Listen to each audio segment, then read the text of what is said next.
Hello viewers, আসসালামু আলাইকুম। এই ভিডিওতে আমি দেখাবো বিকাশ থেকে মোবাইল রিচার্জ করার নিয়ম।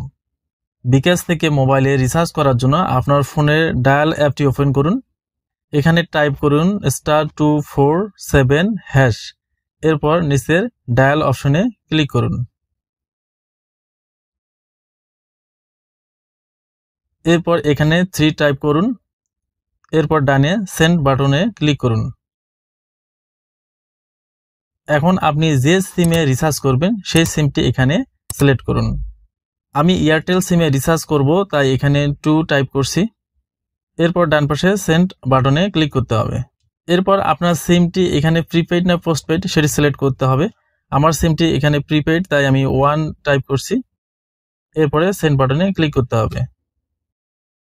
এখন এখানে আপনার সিমটি যদি আপনার হয় তাহলে এখানে আপনি 1 সিলেক্ট করবেন, আর যদি অন্য কারো সিমে আপনি রিচার্জ করেন তাহলে এখানে 2 সিলেক্ট করতে হবে। এরপর সেন্ড বাটনে ক্লিক করতে হবে।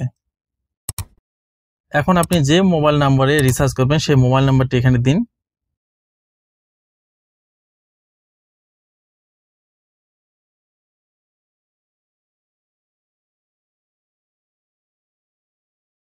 মোবাইল নাম্বারটি সঠিকভাবে দেওয়া হয়ে গেলে এরপর সেন্ড বাটনে ক্লিক করুন। এরপর আপনি যত টাকা রিচার্জ করবেন তার পরিমাণটি এখানে দিন। এরপর ডান পাশে সেন্ড বাটনে ক্লিক করুন। এরপর বিকাশের গোপন পিন কোডটি দিন। এরপর ডান পাশে সেন্ড বাটনে ক্লিক করুন।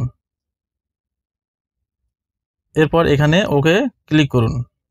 স্ক্রিনে দেখতে পাচ্ছেন your bKash mobile recharge request 30 taka, অর্থাৎ নাম্বারটি এখানে দেখাচ্ছে সাকসেস।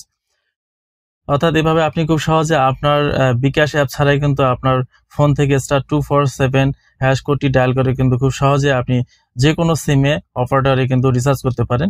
ভিডিওটি যদি ভালো লাগে অবশ্যই একটি লাইক দিবেন, শেয়ার করতে ভুলবেন না। আর এই ধরনের ভিডিওগুলো কন্টিনিউ পাওয়ার জন্য চ্যানেলটিকে সাবস্ক্রাইব করে বেল আইকনটি বাজিয়ে রাখুন। ভালো থাকবেন, ধন্যবাদ। Thank you for watching the video.